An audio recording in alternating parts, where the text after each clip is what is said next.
நிந்தைகளும் அவமானங்களும் சூழ்ந்து நின்றாலும் கண்ணீரை எனக்கு தினம் உணவானாலும்.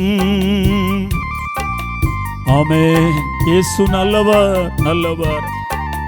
நிந்தைகளும் அவமானங்களும் சூழ்ந்து நின்றாலும் கண்ணீரை உனக்கு தினம் உணவானாலும் கண்ணின் மணி என்னை நீர் காத்திடுவீரே, உன் கரத்தின் நிழலுக்குள் என்னை மறைத்து கொள்வீரே.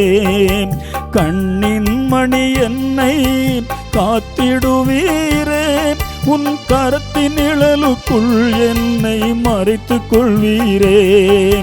அப்பா நீங்க எனக்கு இருக்க பயமில்லையே, என் தகப்பன் நீங்க சுமந்து கொள்ள கலக்கமில்லையே. நீங்க போதும், நீங்க போதும், நீங்க போதும், நீங்க போதும், நீங்க போதும், நீங்க போதும். எங்க பாப்போவேன் உங்க பிரசன்னத்தை விட்டுட்டு, எப்படி வாழுவேன் உங்க சமூகத்தை மறந்து.